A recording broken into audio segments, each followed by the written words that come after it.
Cockroach জনতা পার্টির প্রথম বড় সাফল্যের পর যেন নতুন এক সকাল দেখছেন অভিজিৎ দীপকে। প্রশ্নপত্র ফাঁসের ঘটনায় শিক্ষামন্ত্রীর পদ থেকে ধর্মেন্দ্র প্রধানের পদত্যাগ ও আন্দোলনের অন্যান্য দাবি সরকার মেনে নেওয়ার পর আপাতত কিছুটা স্বস্তিতে তিনি।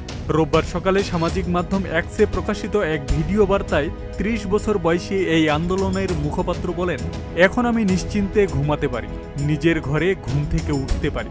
সারাদিন কি হবে বা পরক্ষণে কি করতে হবে তা নিয়ে আর আতঙ্কে থাকতে হচ্ছে না। ৩৭ দিনের টানা আন্দোলনের অভিজ্ঞতাকে তিনি অত্যন্ত কঠিন বলে উল্লেখ করেন। তবে একই সঙ্গে তিনি স্পষ্ট করে দেন, এই অর্জনেই তাদের পথ চলা শেষ নয়।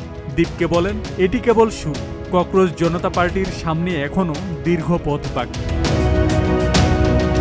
ভিডিও বার্তায় দীপকে জানান, এই সাফল্যের পথ মোটেও সহজ ছিল না। শুরুতে অনেকেই তাদের উদ্যোগ নিয়ে সন্দেহ প্রকাশ করছিলেন।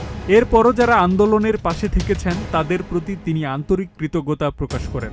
দীপকে বলেন, যারা ৩৭ দিন ধরে যন্তর মন্তরে অবস্থান করছেন প্রত্যেককে আমি আন্তরিক ধন্যবাদ জানাই। দেশের জন্য আপনারা যা করেছেন তার জন্য আমি কৃতজ্ঞ। আব্দুস সালাম, প্রজন্ম ২৪।